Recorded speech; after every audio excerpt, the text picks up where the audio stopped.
Okay, good morning mga kapigmate. Meron po tayong isang kapigmate na may problema po sa kanyang alagang inahin po. Yan, kagaya nitong inahin. Ito po yung ating inahin.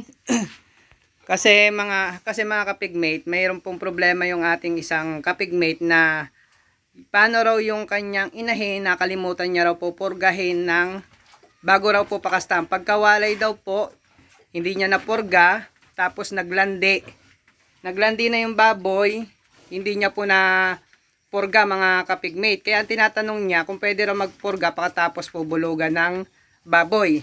Ang sagot ko po dyan mga kapigmate ay hindi po. Pagbabago pong magpakasta ang baboy nyo, hindi po pwedeng purgahin nyo. Kasi maraming kasi. Ang may sasuggest ko na lang mga kapigmate, hintayin nyo na lang po mag 60 to 65 days yung tiyan ng baboy nyo. Ibig sabihin 2 months po. Or sabihin natin na kahit mga 55 days, pwede kayo magpurga ulit. Basta wag po yung injectable mga kapigmate. Maganda po yung mga lahok lang po sa pagkain. Yun po. Kasi sa gano'n naman pong mga pampurga mga kapigmate. Naman po na kasi yung tiyan ng ating inahin, gaya nito, yung tiyan po ng ating inahin mga kapigmate, suportado naman po yan ang inunan niya. Kaya mas maganda kung mag-aano kayo, yung lahok lang po sa pagkain ang gamitin yung pampurga. 60 days, 55, 66 days, pwede po kayo magpurga mga kapigmate. Kung nakalimutan yung purgahin yung inahin nyo, bago kayo magpakasta. Kasi ako po, ganun po ang ginagawa ko. Ito na purga ko po ulit si Lucky ay bali 65 days na nung napurga ko ulit siya. Kasi mas po ako sa pagpupurga ng malimit sa inahin. Iwas parvovirus mga kapigmate, iwas sa makontamina ng bulate yung mga bake natin sa loob ng tiyan ng baboy. Kasi mga kapigmate, pag ang baboy nyo ay hindi nyo napurga, maari po yung baboy nyo o yung mga bake nyo, yung mga anak ng bake nyo, maari pong makontamina yan ng mga bulate. Pwedeng bago pagkaanak ng inahin, yung mga bake nyo po, kaanak pa lang may mga bulate na sa katawan mga kapigmate. Ang nangyayari mga kapigmate, pag ang mga biik nasa tiyan pa lang po ng baboy ay may bulate na mga pigmate, baka hindi pa siya nawawalay mga kapigmate, may na sa kanya, mangyayari na sa kanya yung pag ng tiyan ng baboy, yung parang yung tiyan niya mga kapigmate parang hinuhukay. Kasi nakakita na ako ng baboy na gano'n na alaga ko. Big pa lang siya, hindi pa siya nawawalay. Ang nangyari po sa kanya, pag nakain siya, malakas naman siya kumain mga kapigmate. Mataba siya. Tapos ang problema sa kanya, pag pinagmamasdan ko yung biik mga kapigmate, yung anak ng inahin ko na hindi siya napurga, yung tiyan niya parang umaalon siya, ang bilis niyang huminga na yun po yung isang dahilan na nakikita ko kung sa mga inahin po na hindi po napupurga ng bago pakastahan at bago manganak. Yun po, kaya hanggat maaari magpurga po kayo. Kung kailan naman po pwede magpurga, pwede po kayo magpurga mga kapigmate. Pag mga 60 days na yung tiyan ng baboy nyo, pwede kayo magpurga. Tapos pag naman po, ang pagpupurga naman po mga kapigmate bago manganak ang baboy, mas magandang gawin, sabihin natin 2 weeks na lang bago manganak yung baboy, purga po tayo. Meron pong iba dyan na may nagtanong din sa akin about sa pagpupurga ng inahin, kung pwede raw purgahin yung baboy nila. Sabihin natin na 110 days na raw po yung baboy nila, hindi pa raw po nila napupurga. Ang sagot ko po sa kanya mga pigmate, opo, pwede nyo pa pong purgahin yung baboy nyo kahit 110 days na lang, kasi 4 days mahigit na lang bago lumabas yung mga anak ng baboy. Pwede pa po yung purgahin. Ang hindi lang po mga kapigmate, ang hindi lang po pwedeng purgahin na inahin mga kapigmate, kasi merong nagtanong din sa akin na ganito naman ang nangyari sa kanya. Pagkaanak daw ng baboy niya or bago manganak, hindi raw siya nagpurga mga kapigmate. Ang gusto niya raw purgahin yung baboy niya kasi ang dami niya raw nakikitang problema sa mga biik. Sabi ko, nako ma'am, late na po ang pagpupurga ninyo, kasi ang baboy po, pag pinurga niyo po yan na nagdumedede pa siya, baka kung ano po mangyari sa baboy niyo o sa mga biik niya mga kapigmate. Kaya hanggat maaari, kung magpupurga kayo, sa pagwalay na, or sabihin natin na Pwede nyo naman purgahin yung mga big, kaya lang talagang pagwalay ng mga kapigmate, yung hindi na sila dumedede. Sabay na sa inahin. Kaya, ano naman po mga kapigmate, marami talagang problema sa mga big na hindi napupurga, lalo na sa inahin na hindi napupurga. Maraming nagproblema ang mga big, kaya agapan nyo po. Kaya kung kayo may inahin or na inahin dyan na buntis, na hindi nyo napurga nung bago pakastahan, 60 days pataas. 60 days po pataas ng tiyan niya, pwede nyo pong purgahin siya. Tapos, pwede nyo pong ulitin ulit 100 days ng tiyan. Kahit po, kunwari sabihin natin, 110, 115, o sabihin natin, basta hindi pa siya nanganganak, pwede nyo pong purgahin yung mga pigmate. Minsan nga po, ang ginagawa ko kasi, ang pinapakalaga po talaga ng pagpupurga, kagaya ko, ang pagano ko sa inahin ko, ang nagpupurga po ako ay, simula, pagkawalay po ng mga bake, nagpupurga na po ako dyan.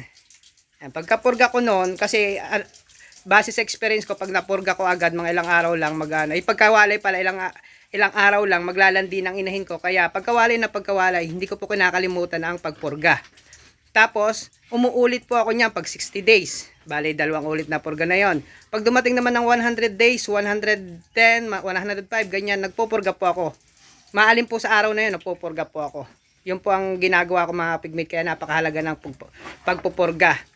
Tapos may nagtatanong din sa atin about dito sa ano ng itsura ng inahin. Nakikita natin sa inahin natin na ano daw, kagaya nito kung gaano na katagal na buntis yung inahin natin. Yan. Explain po natin yan mamaya mga kapigmate. Inuna lang po natin yung pagpurga mga kapigmate sa inahin. Kasi napakahalaga po na talaga noon, kaya ko inulit yung sa inyo or paulit-ulit ko yung sinasabi yung pagpupurga. Kasi may vlog na tayo about sa pagpupurga ng baboy, big man hanggang inahin. May ano na po tayo dyan. May vlog na po tayo dyan. Pero marami pa rin po nagtatanong. Kaya inulit ko po itong vlog na to para mas malinaw po. Kasi napakahalaga talaga ng purga sa ating inahin. Yan, ito na nga po pala si ating si Lucky. Yan. Yan, kung makikita nyo dyan niya. Sa ano nga po pala mga kapigmate, sa ating inahin. Kung mapapansin nyo mga kapigmate, dito sa ari ng ating inahin mga kapigmate. Yan, ito yung ari ng ating inahin. Ang paglaki po ng ari ng inahin mga kapigmate,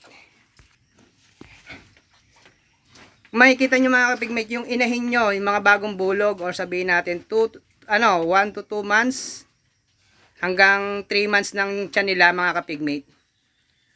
Ang mapapansin po natin sa mga ari ng inahin natin, kung mapapansin nyo, maliliit. Maliliit po yan. Sabihin natin, hindi namamaga, hindi malaki, parang dumalaga lang. Yan po ang sukat ng ari nila mga kapigmate.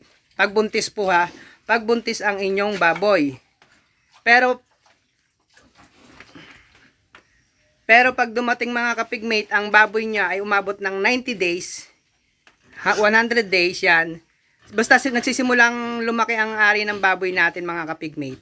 90 days po. Pag umabot na ng 90 days ang pinagbubuntis ng baboy natin, yung mapapansin po natin sa ari ng ating baboy mga kapigmate, lumalaki na po siya. Unti-unti na po lumalaki. Sabihin natin ito, bumababa na siya pababa. Yung lumalaylay siya, pero hindi po siya namumula mga kapigmate ha. Hindi siya namumula sa pagdating ng 90 days. 90 days, mamumula lang siya mga kapigmate, mamumula lang ang ari ng ating inahin.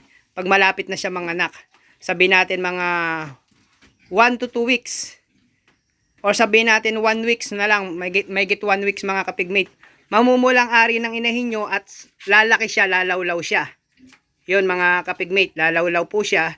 Tapos kung mapapansin nyo naman dito sa kanyang dede mga kapigmate, ito po yung kanyang dede. Yan. Yan. Diba yan po yung kanyang dede.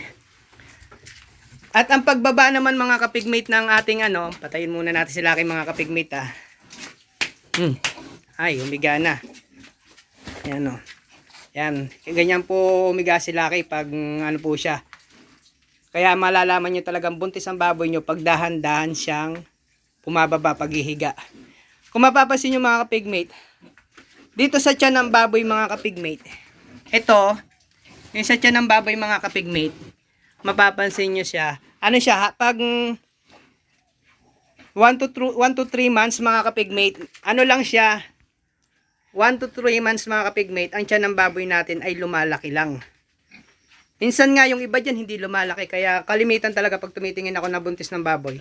Sa likuran niya, sa dede sa likuran niya, doon ako tumitingin ng buntis na baboy. Kasi yung iba tinitingnan yung paglaglag ng tiyan or paglaki ng tiyan. Minsan yung iba mga kapigmate, lumalaki ang tiyan, yung minsan naman yung iba hindi lumalaki yung tiyan, pero yung sa may ano ng inunan niya o sa may dede niya sa likuran mga kapigmate, yun lumalaki yun. Kaya doon madaling makadetect natin kung buntis ang baboy natin or hindi. Pag yun lang na video, kasi marami na ako nakita buntis na baboy na ano siya mga kapigmate, malilit ang tiyan. Ang pag nakita nyo yung baboy nyo mga kapigmate na maliit ang tiyan, check nyo lagi yung likuran. Dito, magbibideo kayo, mahirap video sila akin, nakatayo. So naku, umabot na pala tayo ng 10 minutes mga kapigmate. So hanggang dito muna yung vlog natin, tapos mamaya pag-usapan natin yung about sa buntis na inahin na. Inuna ko lang yung sa porga mga kapigmate, saka para makapag-update din tayo sa vlog natin kasi minsan monthly na tayo napag-vlog eh. Kaya dinagdagan ko lang yung vlog ko para sa iba rin to, saka yung napakaraming tanong sa atin dyan na ating kapigmate na sa inahin nila yung namang problema sa inahin nila. Hanggang dito na lang mga kapigmate. Ito nga po pala ulit si John Jerry Alto. Yan ang ating si Lucky. Bali magna 90 days na to si Lucky, mga 84 days na siya na buntis yan.